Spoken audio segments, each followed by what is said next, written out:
Mikroautobusu iš Vilniaus ir Kauno per Panevėžį vykstame į Rygos aerouostą.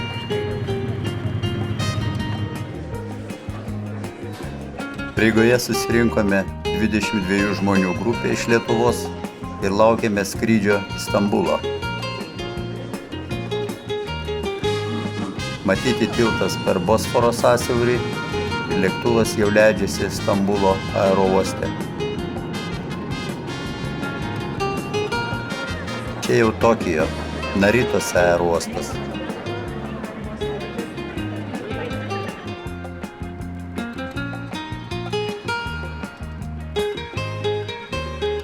Tokijoje apsigyvename Čibos prefektūroje, Kasivos rajone, esančiame 10 aukštų viešbutyje pavadinimu Sotetsu Fresa Inn.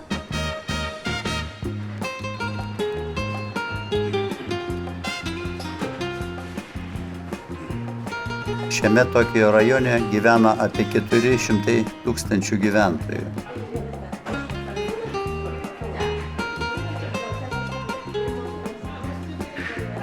Čia mūsų kambarys. Nedidelis, bet jaukus. Jame yra viskas, ko reikia trumpam apsistojus. Vonios kambarys.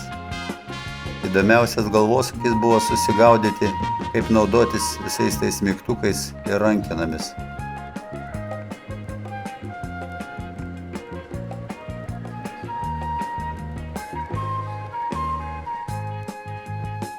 Lovos visuose kambariuose tik dvigulės, kasdien pilnai keičiami rankšluosčiai, patalynė ir pižamos. Pirmieji pusryčiai. Meniu jūros kopūstai, avinžirniai, žuvis, ryžiai, sriuba, kiaušinienė ir kiaušiniai, kurių kilmės taip ir nepavyko išsiaiškinti. Jų dydis maždaug 3 kartus mažesnis negu vištos kiaušinio.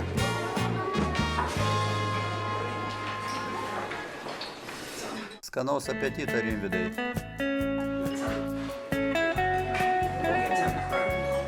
Įdomus straipsnis.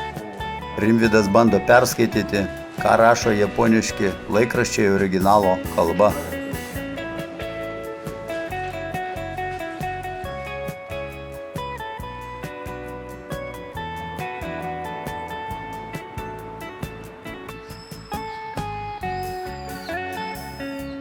Tokiu transportu klientams pristatomos picos.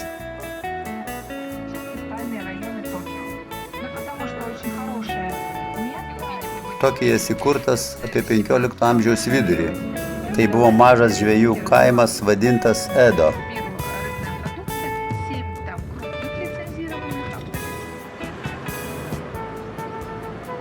Atvykome į didžiausią pasaulyje jūros gėrybių turgų, kuris randasi Tokijo centre. Čia orientuojamasi į didžiuosius prekybos tinklus, restoranus. Anksti 3 valandą ryto prasideda aukcionas. Prekyboje kasdien yra apie 400 skirtingų jūros gėrybių rūšių, o kasdieninė prekių apyvarta gali siekti iki 20 milijonų eurų. Eiliniams gyventojams turgus atsidaro 9 valandą ryto, prekyba čia vyksta ir turgaus prieigose.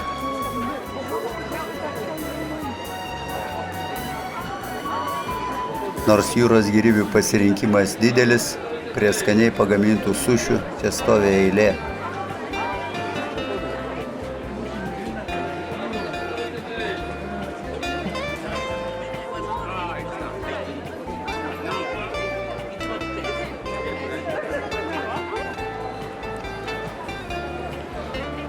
Ruošiantis 2020 metų Tokijo olimpinėms žaidynėms, turgų ruošiamasi iškelti.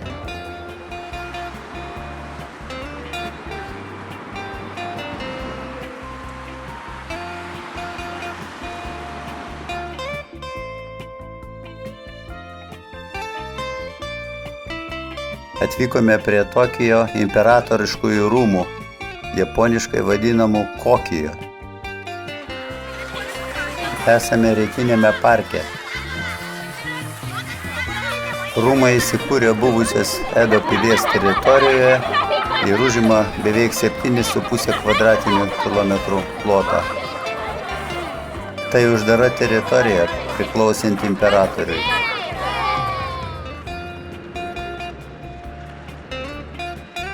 Čia pagrindiniai paradiniai vartai ir tiltas per kanalą.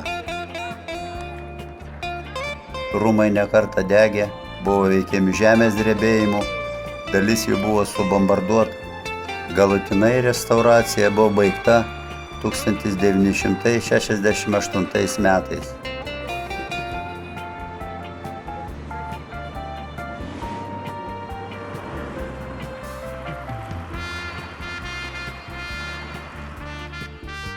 Tai bronzinis paminklas 14 amžiaus samurajui, pasižymėjusiam įvairiomis karinėmis gudrybėmis, vienam labiausiai šlovinamų karių, pirmiausia, už ištikimybę imperatoriui.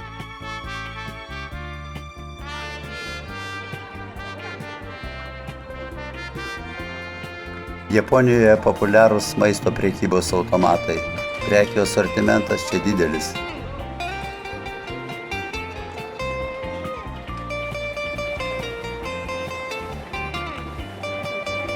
Šalies sostinė Tokijo tapo XIX amžiaus viduryje, kai iš Kioto į Edo miestą buvo perkelta imperatoriaus rezidencija.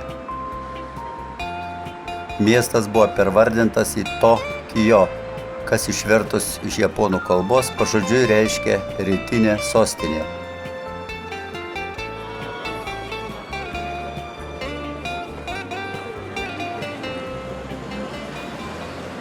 Atvykome į Tokijo Asakusos rajone esančią Sensodzi šventyklą. Įėjimas šventyklon vadinamieji Kaminarimono vartai. Link šventyklos nuo vartų veda senovinė prekybinė gatvė. Aplinkiniams gyventojams čia buvo leista prekiauti jau nuo 18 amžiaus.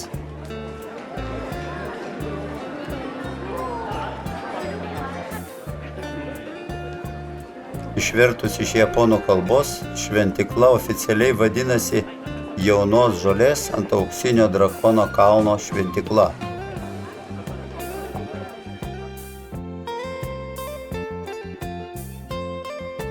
Ji buvo pastatyta gailestingumo deivės Kanon garbei, kurios statulėlę pagal legendą vietiniai žvejai rado šalia esančioje upėje.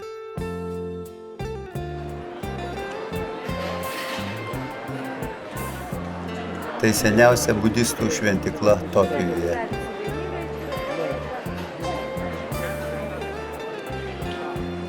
Centrinėje salėje galima įsigyti likimą kabutėse, deja tik japonų kalba, kurį galima palikti, jei blogas, arba jeigu geras, parsinešti namo.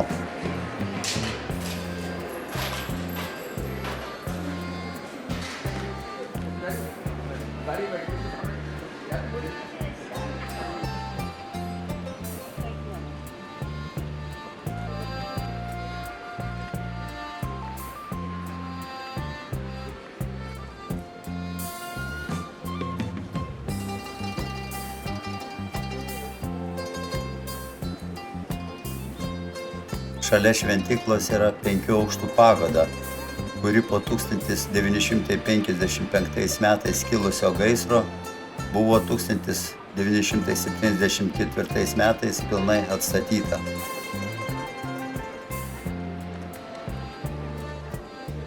Fontanas, kuriame galima atlikti apsivalymo ceremoniją. Atvykome į Tokijo Sky 3. Išvertus Tokijo padangių medį. Tai 634 metrų aukščio televizijos bokštas. Nuo 2017 metų įrašytas į Gineso rekordų knygą kaip aukščiausias televizijos bokštas pasaulyje. Šiaip jau kaip pastatas pagal aukštį jis yra antras pasaulyje ir nusileidžia tik Burj Khalifa pastatui Dubajuje. Šiandien Halovynas, tai matyti iš darbuotojo aprangos.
Dėka savo ypatingos konstrukcijos bokštas gali atlaikyti iki 7 balų žemės drebėjimą, jei jo epicentras būtų tiesiai po pastatu.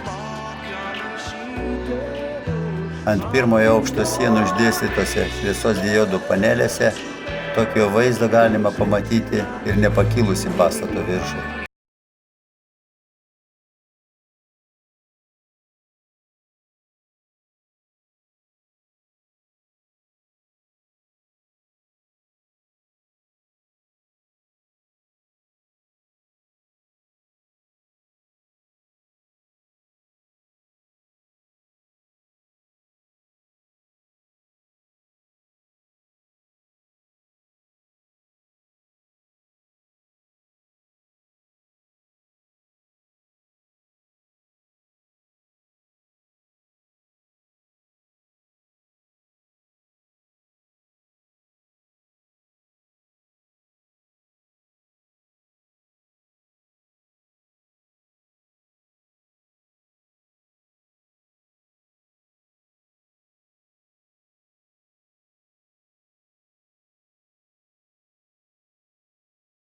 Apie 8 val. Ryto išvažiuojame link Fudzijamos kalno, kurį japonai pagarbiai vadina Fudzisan.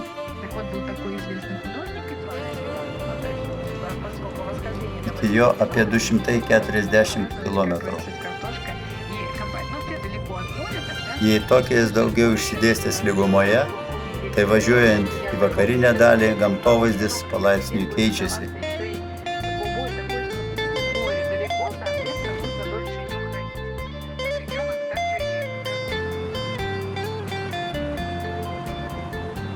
Pakelėje daug kavinukių, parduotuvių, kur sustojus galima greitai ir nebrangiai pavalgyti.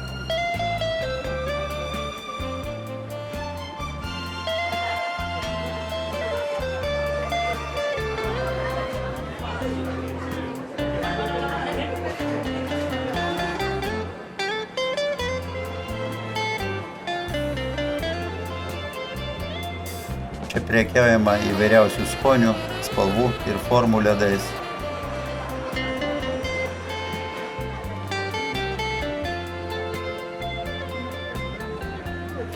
Pagaliau atsiveria vaizdas į Fudzijamą. Vadinamojų Subaru keliu pasiekėme 5-ąją Fudži stotį. Ši vieta yra beveik 2300 metrų aukštyje virš jūros lygio. Tai Komitakė, šintoistų šventykla, pavadinta kalno, ant kurio ji pastatyta vardu.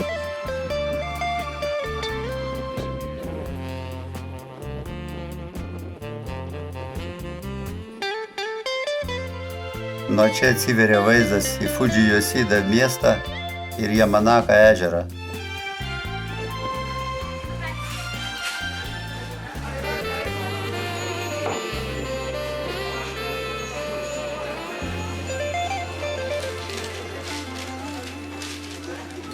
Komitakė yra tarpinis sustojimas kopiantiems į kalno viršūnę.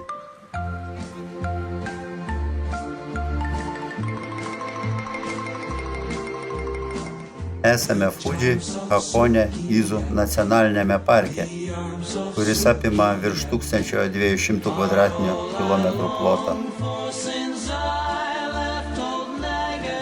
Jei Tokijuje išvažiuojant buvo 18 laipsnių šilumos, tai čia tik +3.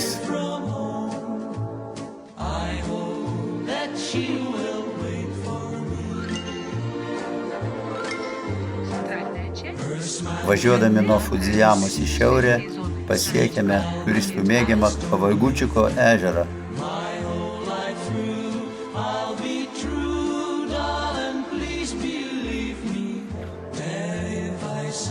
Šiame restoranėlyje mūsų laukia pietus. Pagrindinis patiekalas tiršta sriuba su makaronais, žuvimi, grybais ir svogūnais, taip pat ryžiai su paprika ir aštriu padažu. Viskas patiekiama dideliame medinėme dubenyje, porcijas tokias, kad vargu ar kam pavyko įveikti bent pusę.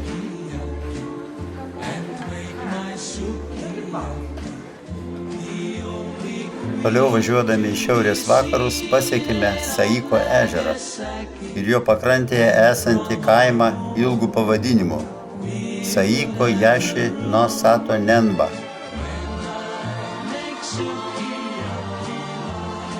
Šis tradicinis japonų kaimas kažkada buvo maža ūkininkų bendruomenė, o 1966 metais taifūnas ją sunaikino.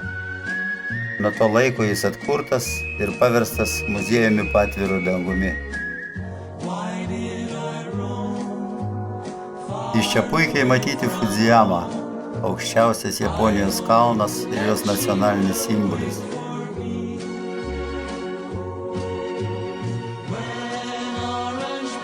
Unikalūs šiaudiniai kaimo namų stogai sukurti taip, kad atrodytų kaip samurajų karių šalmai. Kaime buvo pilnai įrengta irigacijos sistema.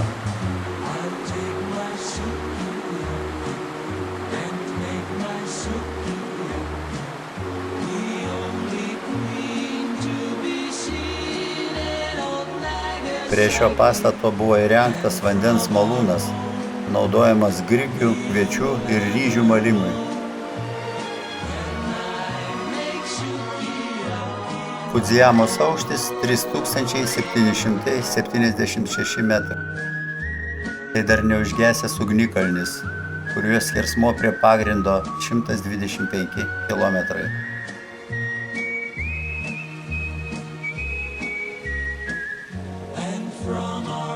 Kaime muziejuje galima paragauti vietinių maisto produktų, žinoti apie japonų amatus ir kultūrą, įsigyti namų darbo suvenyrų.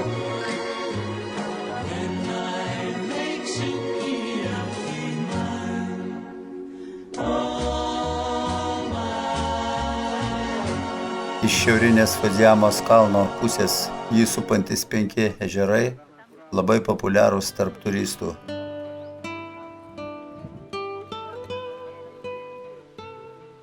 Čia įrengti poilsio parkai, yra karšto vandens šaltiniai, įvairūs muziejai, organizuojami valčių turai, vandens sporto renginiai.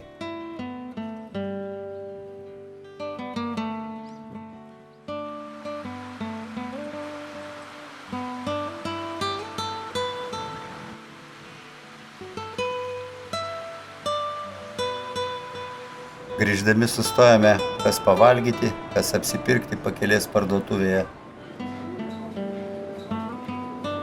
Parduotuvėje galima įsigyti tradicinio iš ryžių gaminamo japonų deserto mochi roll.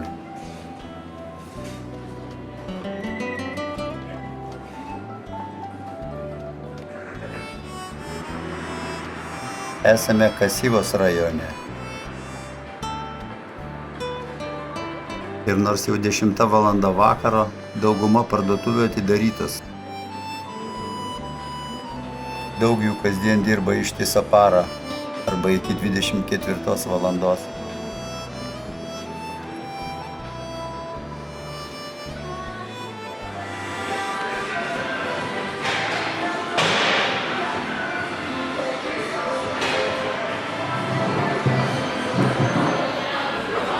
Jaunimas čia švenčia Helovyną.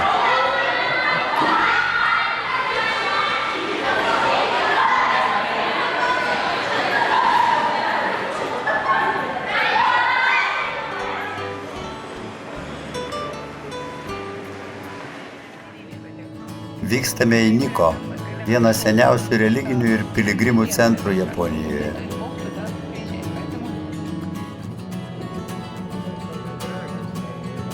Miestas randasi to paties pavadinimo nacionalinėme parke, kuris užima didžiulę beveik 1500 kvadratinių kilometrų teritoriją.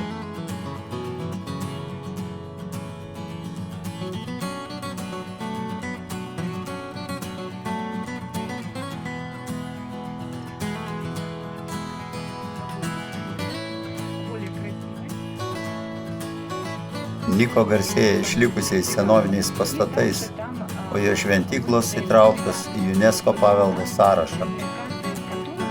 Šis 300 metų senumo, taip vadinamas šventasis tiltas, yra prie įėjimo į Nikko šventyklas.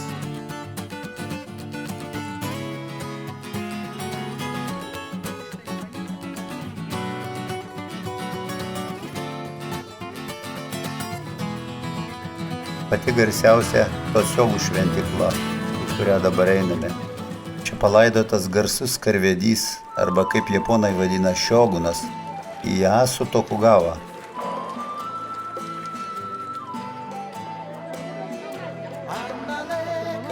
XVI–XVII amžių sandūroje, nesiskaitydamas su priemonėmis, jis sugebėjo sutelkti visą valdžią savo rankose ir pabaigti karus tarp feodalų, tuo metu valdžiusių Japoniją. Prie įėjimo stovi 5 aukštų pagoda, kurios kiekvienas lygmuo simbolizuoja vieną iš pagrindinių 5 elementų – vėją, vandenį, žemę, ugnį ir dangų.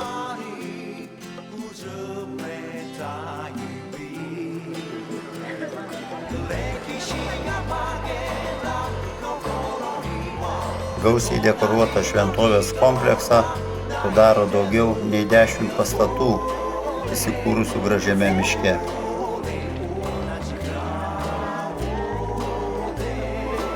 Memorialinio komplekso statyba truko 1,5 metų ir buvo baigta 1636 metais.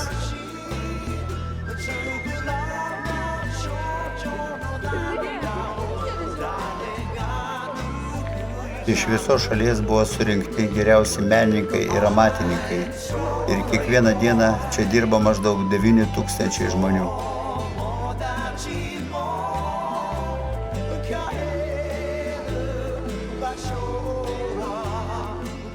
Sienas puošia mįslingai sumodeliuotos dažytos skulptūros ir piešiniai, tarp kurių yra gėlės, šokančios figūros, mitiniai gyvūnai ir Kinijos išminčiai.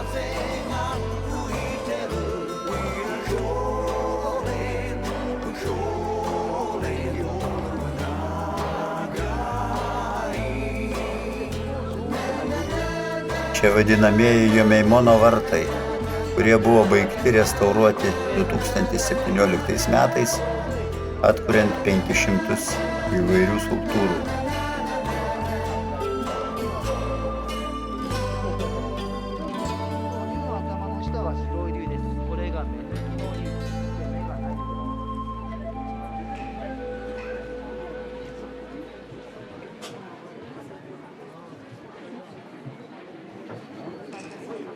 Šventyklos dešinėje esantis Sakashitamono vartai veda prie Ieyasu kapo, o miegantis kačiukas simbolizuoja, kad chaosas išnyko ir pasaulyje yra ramybė.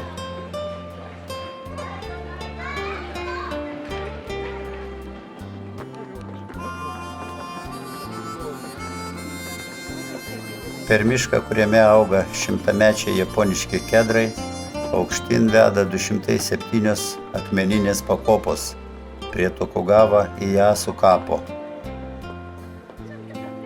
Šioje didžiulėje bronzinėje urnoje randasi jo palaikai.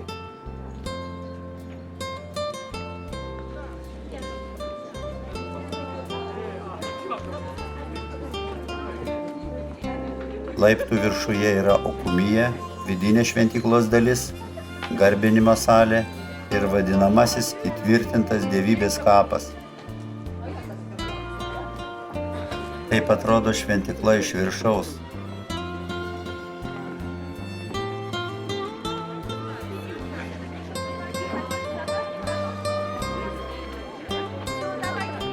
Dešinėje maldos salė. Tiesiai prieš mus laikinoji garbinimo salė Sinjoša, pastatyta 1617 metais. Tai gausiai išpuošti Karamono arba kiniečių vartai. Norint patekti prie juos toliau iš šventyklos vidų, tenka nusiauti batus.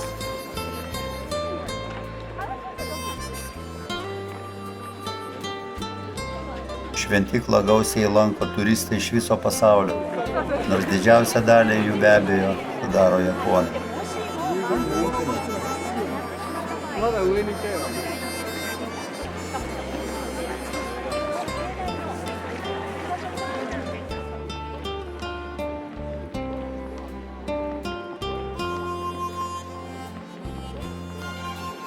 Omotemono vartai. Dėl dviejų saugotųjų dievybių statulų šonuose dar vadinami Nijo vartais.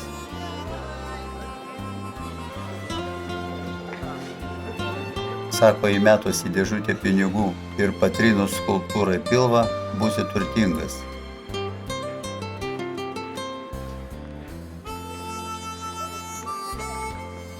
Čia galima nusipirkti įvairių palinkėjimų, prašymų, kurie atlikus tam tikrą ritualą, sako, išsipildo.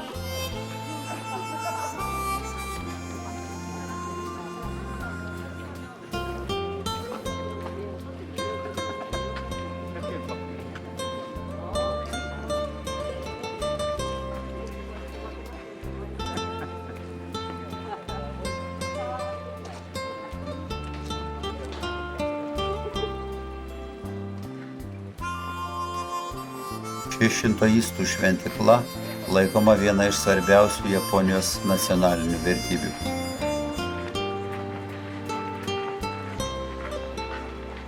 Toliau važiuojame serpantinais. Keliu turinčių 48 posūkius iki ežero Tsiudzenzi.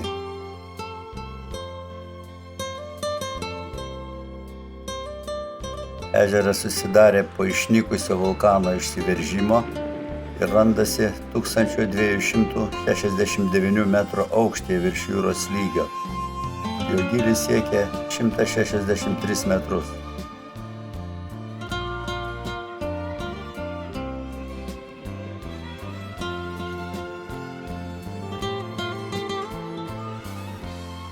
Ypatingai čia gražu pavasarį ir rudenį, kai medžiai pradeda keisti savo spalvas.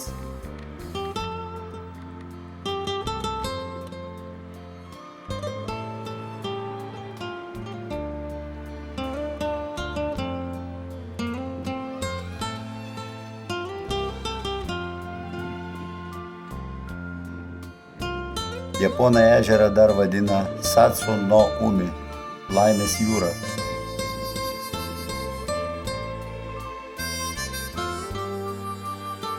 Kalnas pavadinimu Nantai, išvertus tai reiškia žmogaus kūnas.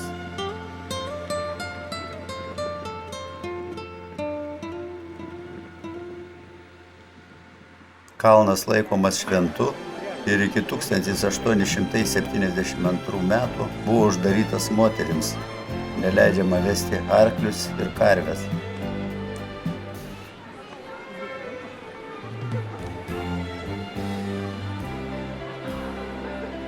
Mercedesas japoniškai. Atvykome prie Kegono krioklio. Jis laikomas vienu iš 3 gražiausių krioklių Japonijoje. Krioklio aukštis 97 metrai ir plotis papėdėje 7 metrai. Šalia yra 12 mažų šoninių krioklių.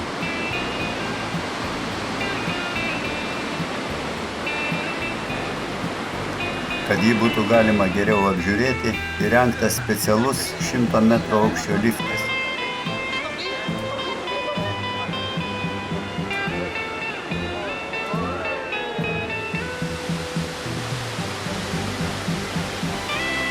Krioklys tai Odziri upė, tekanti iš Tsiudzenzi ežero.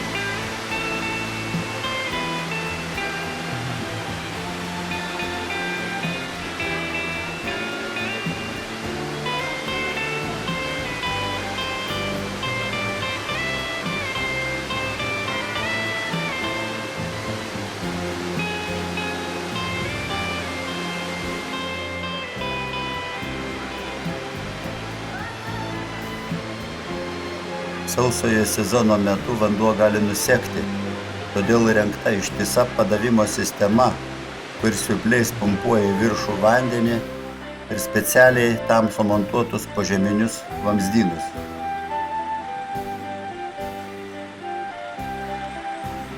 Važiuojame prie Junoko ežero į nedidelį kurortinį miestą Jumoto Onsen, kuris žinomas savo karšto vandens versmėmis.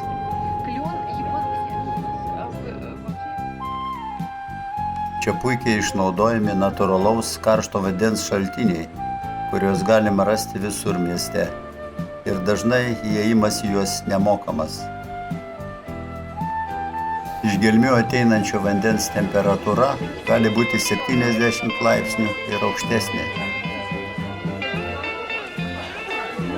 Jis turi stiprų sieros kvapą ir yra žalio smaragdo spalvos, tačiau susimaišius su oru, jo spalva įgauna balsvą pieno atspalvį. Voniose karštas vanduo atšąla iki 35 laipsnių. Manoma, kad jis labai teigiamai veikia odą, todėl japonai jį dar vadina Bijin no Ju arba karštas grožio šaltinis.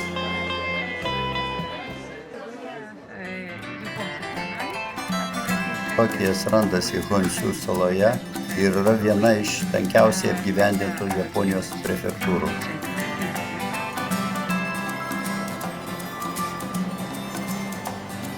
Gyventojų skaičius prefektūroje viršija 12 milijonų.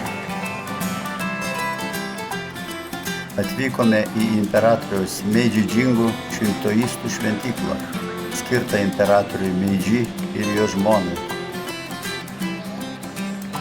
Šventyklą supo parkas, į kurį medžiai ir krūmai buvo atvežti ir susodinti iš visos šalies. Iš viso jų surinkta apie 100 000.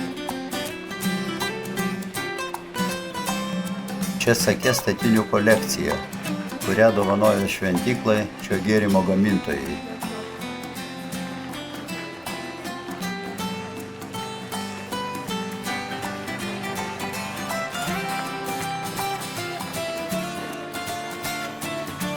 O čia statinės burgundiškojo vyno, kurį labai mėgo imperatorius. Įspūdingi aukštesni už žmogų vainikai iš chrizantemų.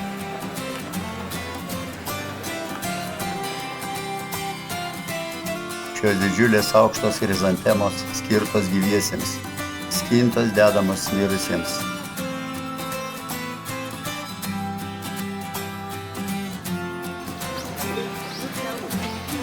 Tradicinė japonų bonsai.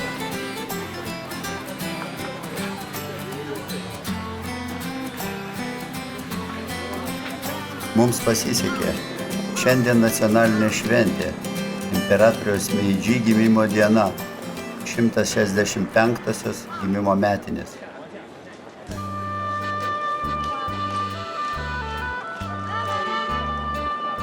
Per šios vartus patenkame į šventyklos teritoriją.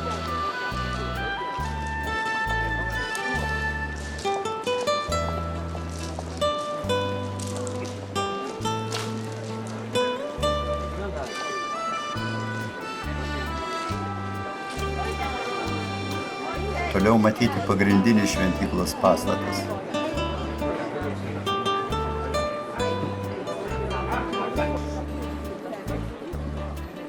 Prie jo susirinkusieji atiduoda pagarbą imperatoriui.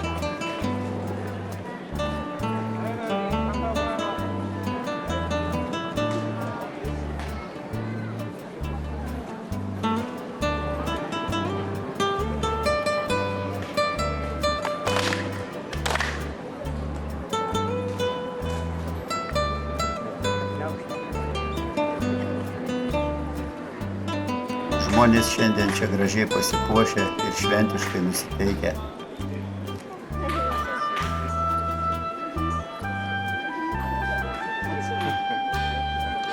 Galima nusipirkti ir lentelę su linkėjimais, užrašytais jūsų pageidaujama kalba.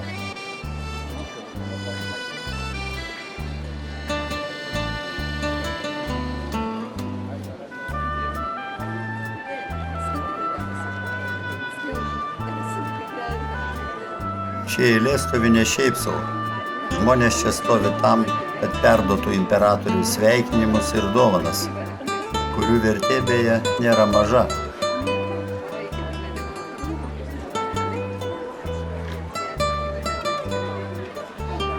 Imperatoriaus Meidži valdymo laikotarpiu Japonija buvo modernizuota iš feodalinės į imperinę kapitalistinę valstybę.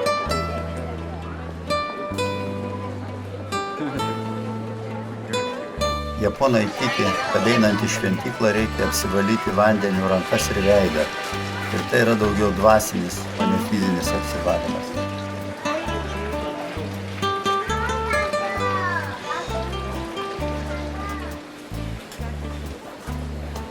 Čia japoniškas greitas maistas.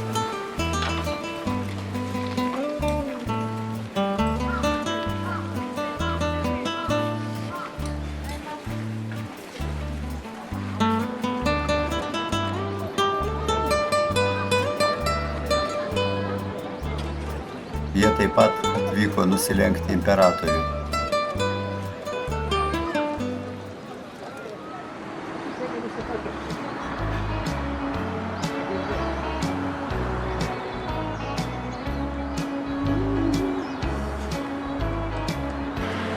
Šibuja – lankomiausia Tokijo aikštė. Tai vienas spalvingiausių Tokijo rajonų, jaunimo mados ir kultūros centras. Kartu tai populiari prekybos ir pramogų vieta.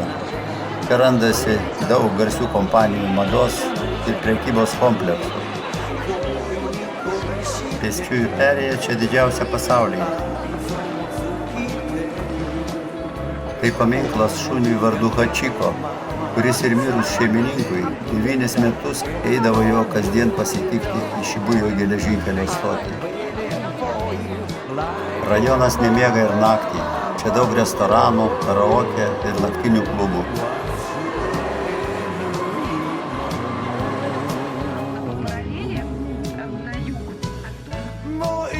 Iš centrinės Tokijo dalies, vadinamojų vaivorykštės tiltų, vykstame į Odaibos salą.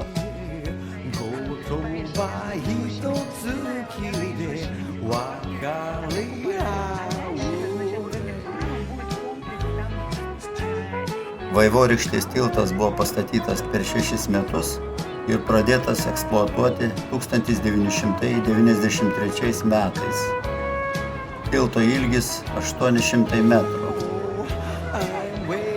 Tiltą palaikantys bokštai yra baltos spalvos ir suprojektuoti taip, kad būtų suderinti su Tokijo centro panorama.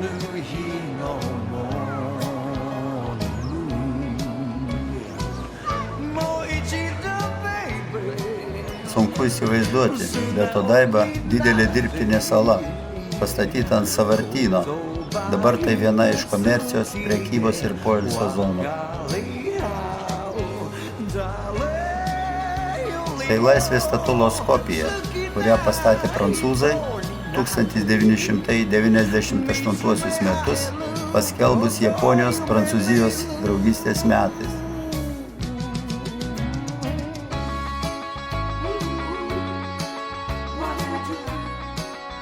Vėliau metams pasibaigus, japonai pasiūlė statulą nupirkti, bet pagerbiant tarpusavio draugystės ryšius, prancūzai ją padovanojo.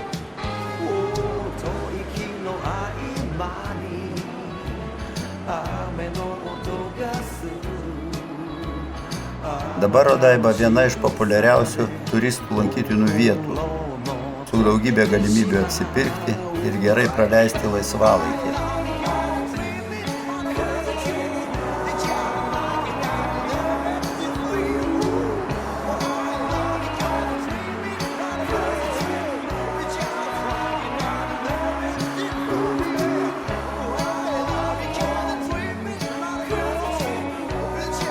Prie įėjimo į prekybos centrą Driver City Plaza, kur parduodami kompiuteriniai žaidimai, stovi 18 metrų aukščio Gundam Transformeris, žaidimo Gunplay gerbėjams.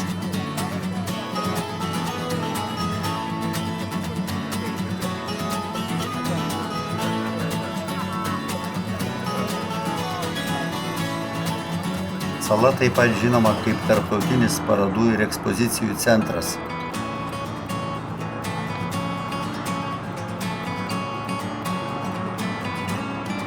Esame Toyota korporacijos Megaweb centre. Čia demonstruojami istoriniai automobiliai, tokie kaip Ford, Mercedes-Benz.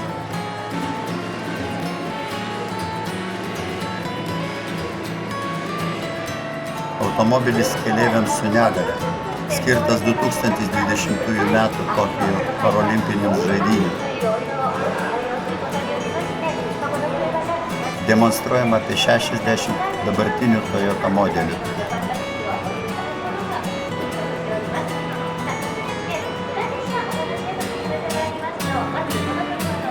Galima sužinoti apie naujas Toyota technologijas, įvairių tipų transporto priemonių pasaulinės vystymosi tendencijas.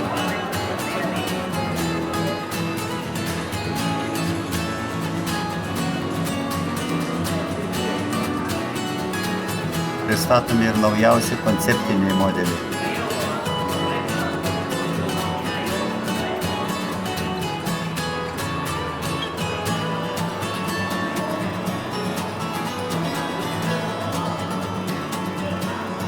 Lankytojams siūloma atlikti ir bandomą įvažiavimą.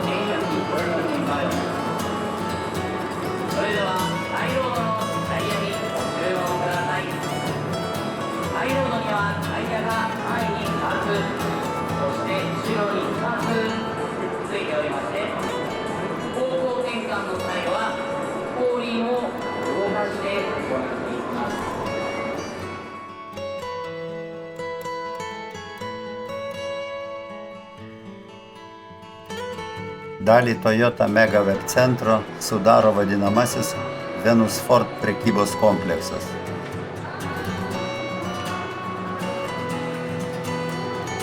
Jis įrengtas kaip Cezario laikų rūmai, su fontanais, baltomis kolonomis ir lubų papuošimais.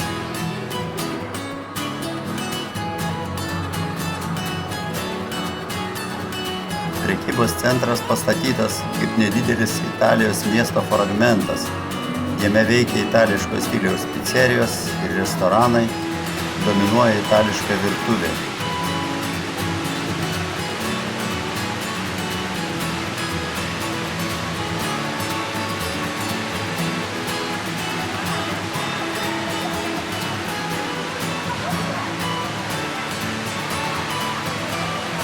Priekyje matyti didžiausias Tokijuje tarptautinis parodų centras ir modernus pėsčiųjų tiltas.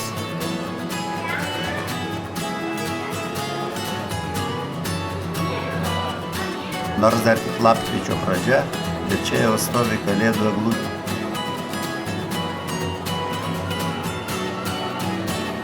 Matyti besisukantis vienas didžiausių pasaulyje 115 metrų aukščio apžvalgos ratas.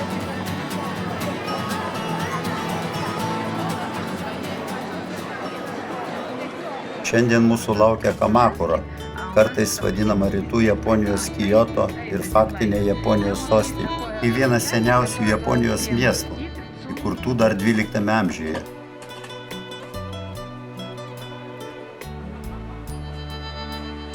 Esame Hokokuzi šventykloje, pastatytoje 14 amžiaus pradžioje.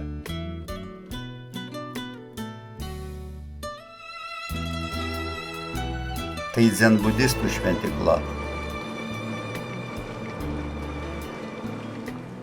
Patekus į šventyklą, iš karto atsiduri japoniško kraštovaizdžio sode, kur vyrauja taika ir ramybė.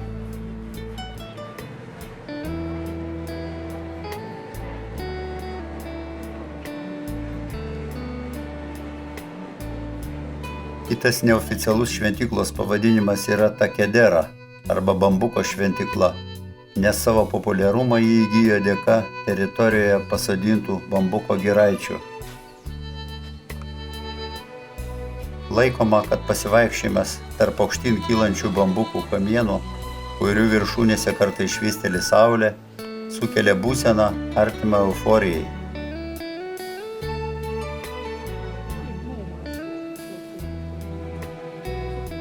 Budistų statulėlės.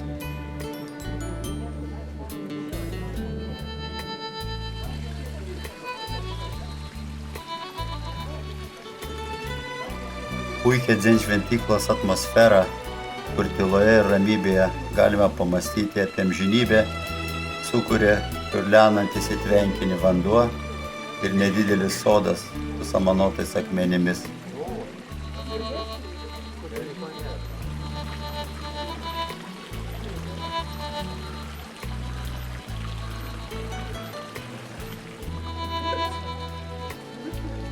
koks čia gyvūnas nepavyko išsiaiškinti.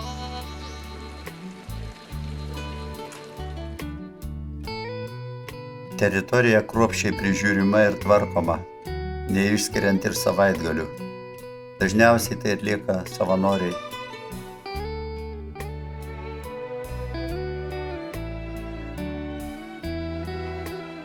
Šiuose urvuose palaidoti Ašikaga klano samurajai.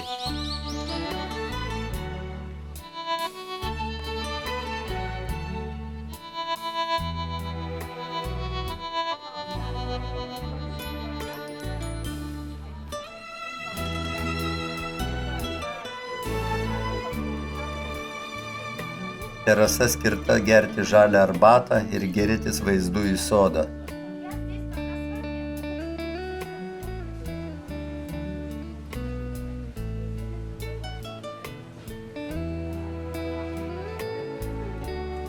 Budistų kapinės.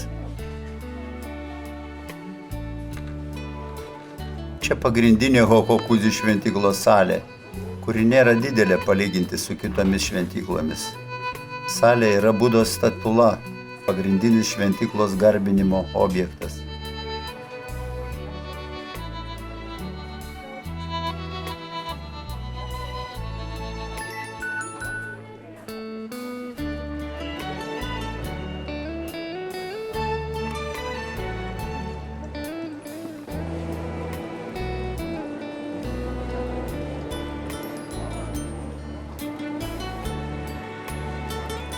Šis kelias veda prie pastato skirto zen meditacijoms, kurios vyksta kiekvieną sekmadienį.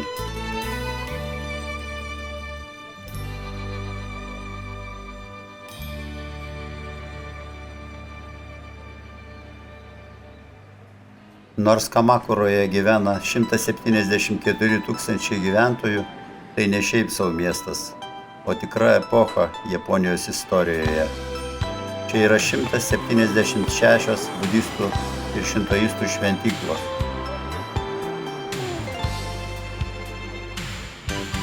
Atėjome į Kamakuroje labiausiai lankomą šintoistų šventyklą Tsurugaoka Hatimangu, kuri buvo įkurta beveik prieš 1000 metų.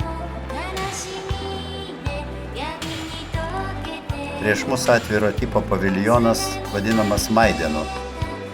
Išeiginėmis dienomis, o šiandien kaip tik šeštadienis, čia atliekami ritualiniai šokiai ir dainos, o taip pat vyksta vestuvių ceremonijos.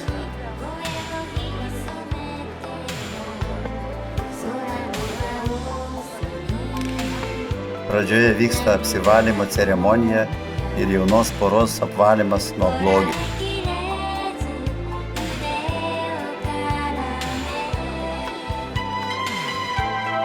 Po to seka prašymai dievams suteikti jauniesiems laimingą ir ilgą gyvenimą.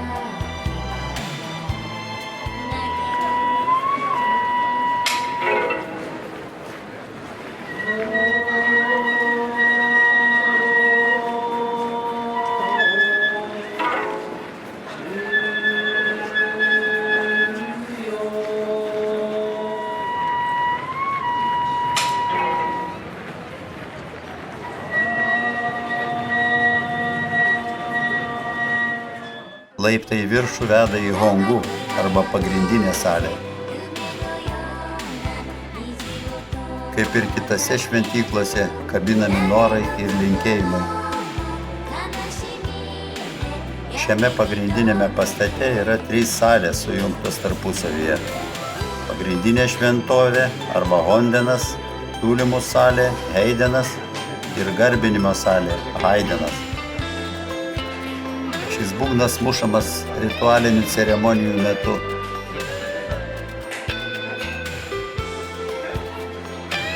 Kaip matyti, pirkti norų išsipildymus gan populiaru. Čia taip pat prekiaujama ir maldos lentelėmis. Be jų Japonijos šventyklose dar populiarūs vadinami omikuzi, paprasti popieriaus lapeliai ar juostelės su ateities prognozėmis ir gerais linkėjimais, kuriuos išsirenki pats. Šalia pagrindinės šventyklos, jos teritorijoje yra ir mažų šventyklų.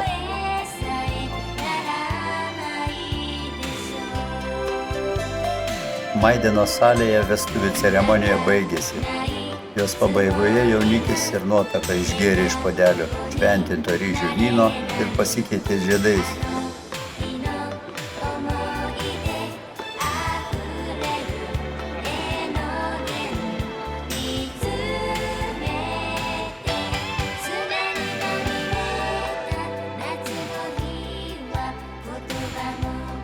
Jaunikis paprastai vestuvėse būna apsivilkęs juodu kimono, o nuotaka akinančiai baltų kimono su baltais aksesuarais bei baltų valių su peruku.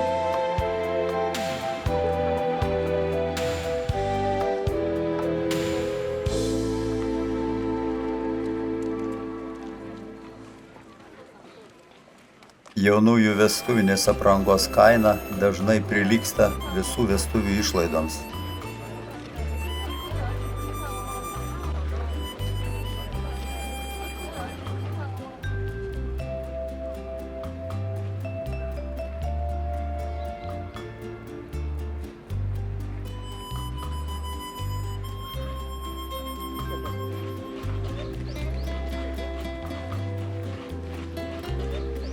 Sako, jei einant per šį tiltelį nepaslysite, jūsų laukia ilgas ir laimingas gyvenimas.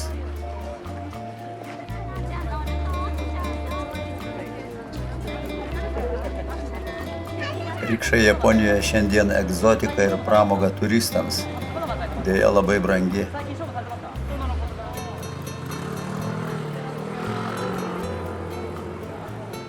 Prie Torijo vartų veda Vakamiya Oi gatvė ir jos viduryje esanti Dankazūro pėsčiųjų alėja.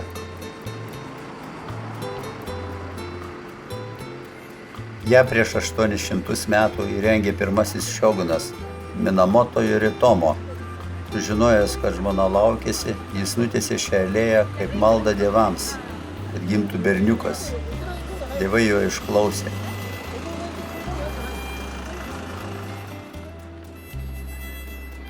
Alėjos šonuose pasodinta šimtai sakurų ir azalijų.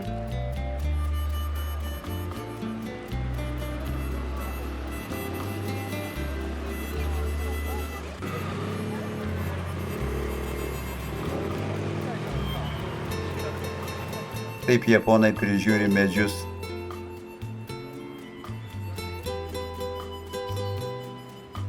Šitam amžinai žaliuojančiam kamparo medžiui ne vienas 100 metų.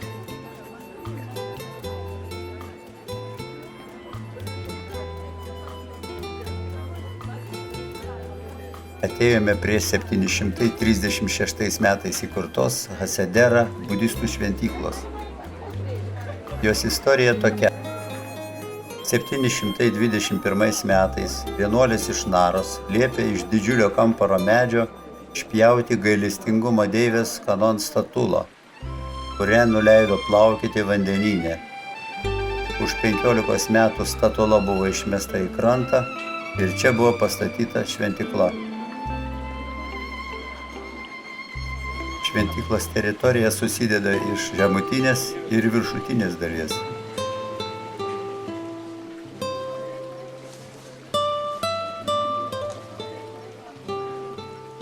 Pirmiausia, lankytojai patenka į žemutinę dalį ir juos pasitinka gražus sodas su tvenkiniais.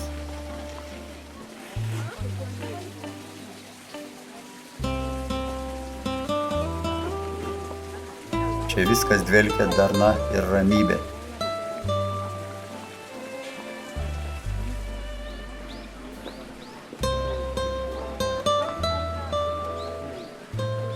Priėjome salę Amido Do, kurioje yra 3 metrų aukščio auksinė Amido Budos statula. Ji buvo skirta apsaugoti pirmąjį Kamakuros šioguną nuo piktų dvasių. O tai pagrindinė salė Kanon Do, kurioje yra didžiausia Japonijoje 9 metrų aukščio paauksuota medinė Kanon statula.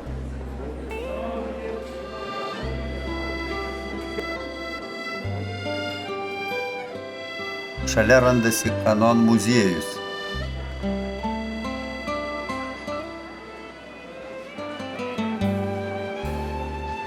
Čia Budos statula ir ją saugantys ginkluoti sargybiniai.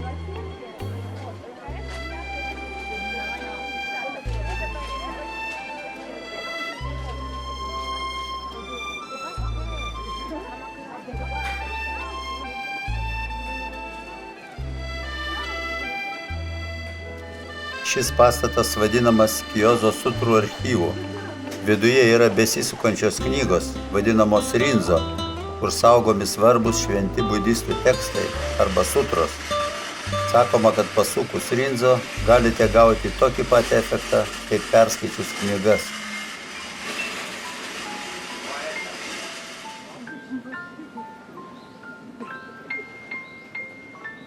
Čia Benzaiten, moterų grožio ir turtų deivė.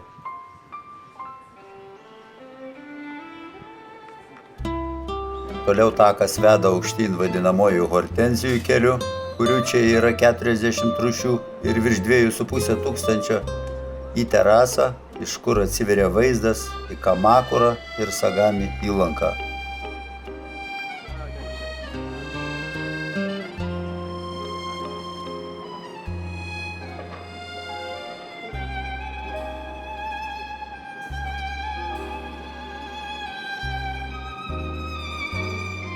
Tai ne šiaip sau figūrėlės.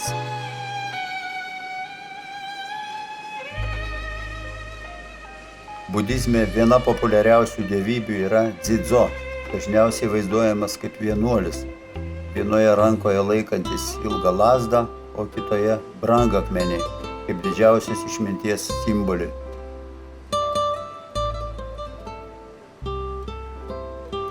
Laikoma, kad jis globoja dvasias vaikų, kurie negalėjo pasidžiaugti mūsų gyvenimu ir liko aname pasaulyje. Tai dvasios tų, kurie gimė negyvi arba negimė dėl persileidimo ar nėštumo nutraukimo. Tas gražiai išrikiuotas akmeninės statulėlės pastatė moteris nutraukusios nėštumą. Tikima, kad dievybės prisiima savo žmonių nuodėmes ir už tai dega pragare. Todėl kiekvienas čia ateinantis palieja jas vandeniu, kad padėtų įveikti skausmą. Statulėlės pagerbiamos gėlėmis, kartais net aprengiamos. Tikima, kad Dzidzo padeda vaikams pasiekti rojų. Matyti įėjimas į dar vieną šventyklos salę, kuri randasi po žeme.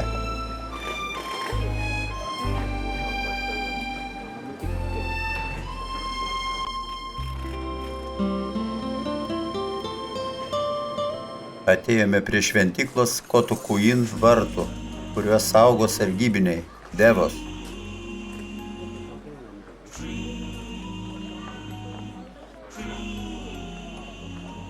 Ji garsi savo bronzinė didžiojo Budos statula, kuri buvo pastatyta 13 amžiuje ir yra antra pagal dydį Japonijoje. Jos aukštis 11,5 metro, svoris 121 tona.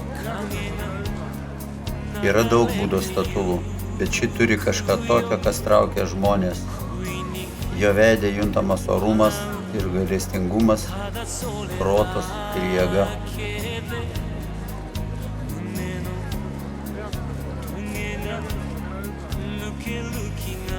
Išvykstame iš Kamakuros.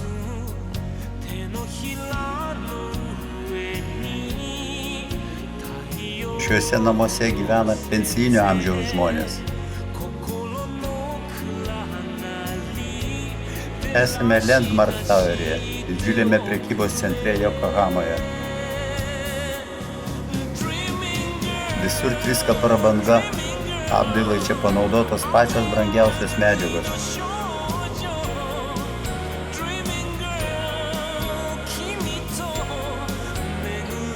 Tai 296 metrų aukščio dangoraižis, antras pagal dydį pastatas Japonijoje.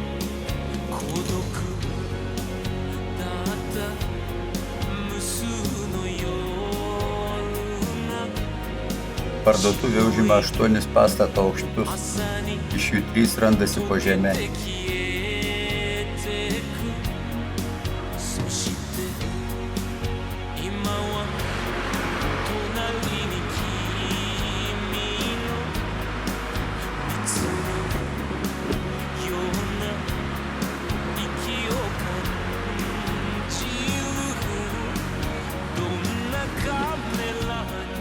Atvykome į didžiausią ne tik Japonijoje, bet ir visoje Azijoje Jokohamos kinų kvartalą arba Chinatown.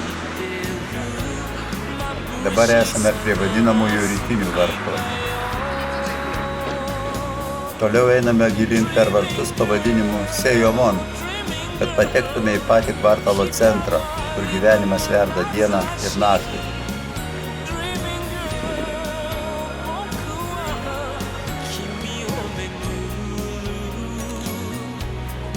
Šis kinų kvartalas gyvuoja jau apie 150 metų, kai Jokohamoje buvo atidarytas jūrų uostas ir daugybė kinų imigrantų atvyko į Japoniją, tai suformavo gyvenvietės.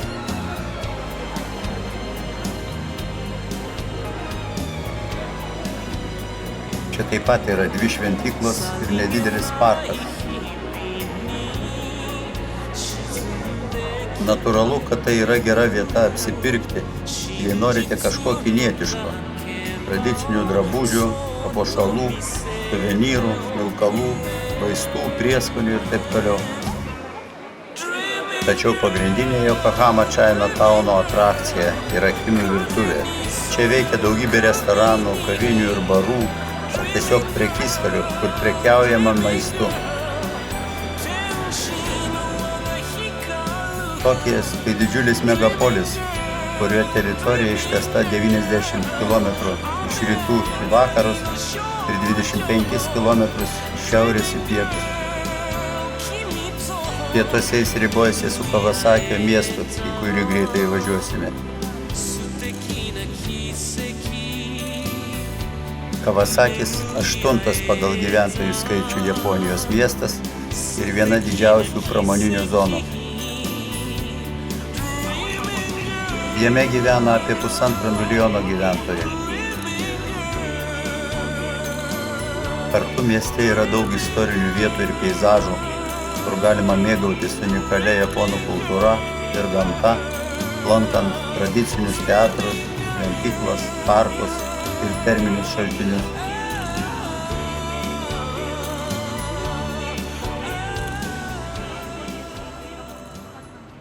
Esame Hakeidzima saloje.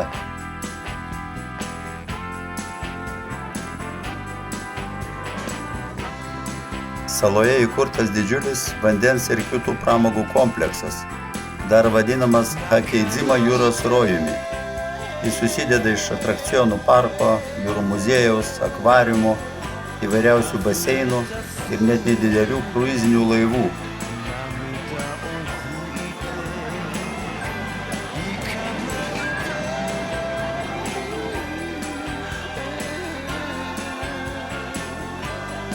Jūros rojus užima net 24 hektarų plotą, tai puiki vieta laisvalaikio praleidimui.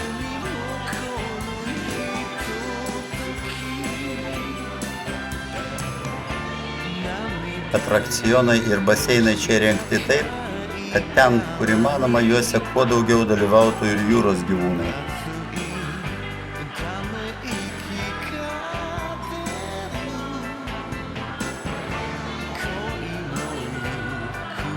Didžiausią lankytojų dalį sudaro šeimos su vaikais.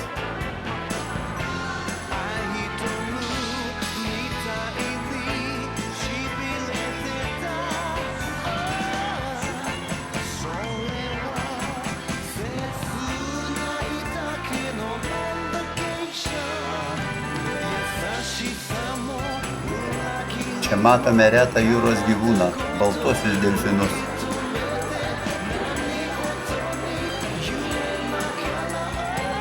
Atėjome į vandens stadioną, talpinantį 2000 lankytojų, kur vyksta jūros liūtų, veplių, ruonių ir delfinų pasirodymai.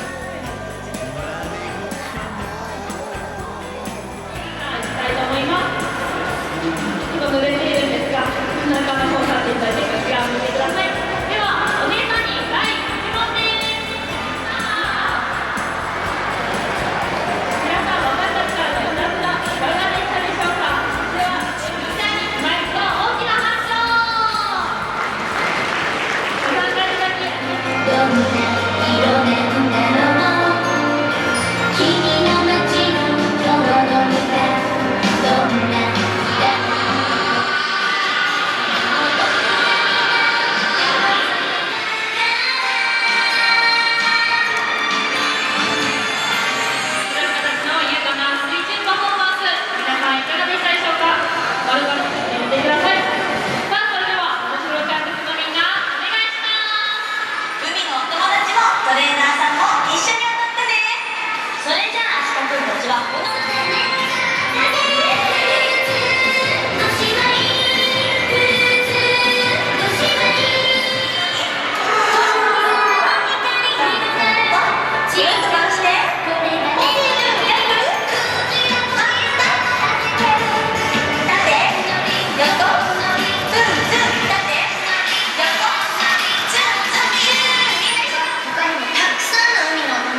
Turkijos akvariumuose gyvena virš 100 500 rūšių įvairių jūros gyvūnų.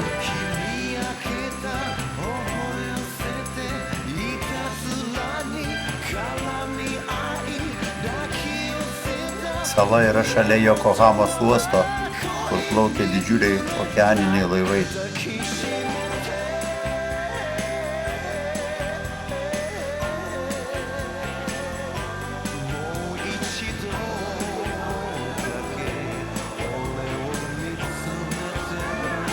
Čia stambiausias graužikas – kapibara.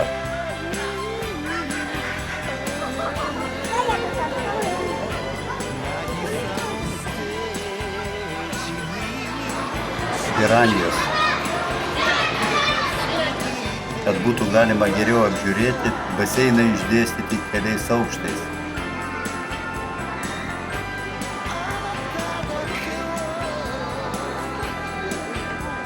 Jūrų gyvūnai gyvena sąlygomis, maksimaliai atitinkančiomis jų natūralią gyvenamąją aplinką.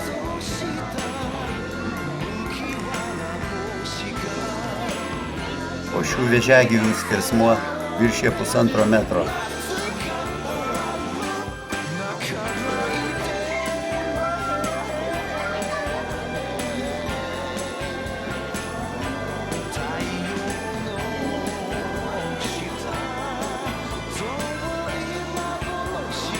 Daugiausia lankytojų prie ruonių, delfinų ir pingvinų.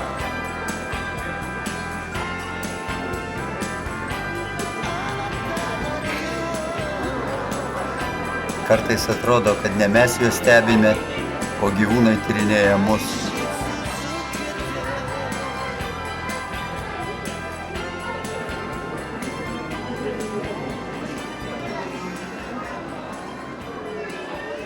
Atvažiavome į Yokohamą Bayside Mariną. Tai prieplauka, kurioje vienu metu telpa 1500 laivų. Šalia plačios krantinės esančiose parduotuvėse sumažintomis kainomis prekiaujama garsių firmų rūbais ir avalyne.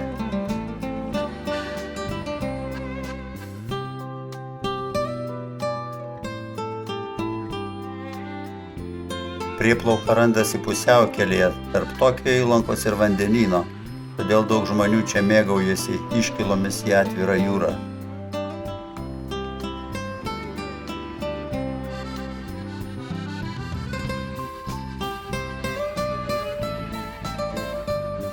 Per vakarėjantį Tokiją autobusas mus veža į Naritos aerouostą, kur laukia skrydis į Stambulą.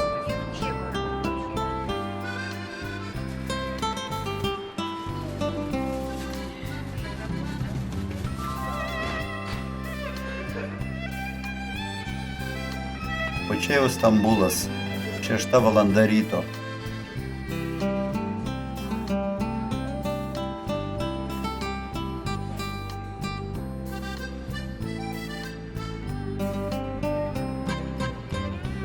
Turkijos avialinijų lėktuvu skrendame į Rygą, o iš ten jau važiuosime į namus.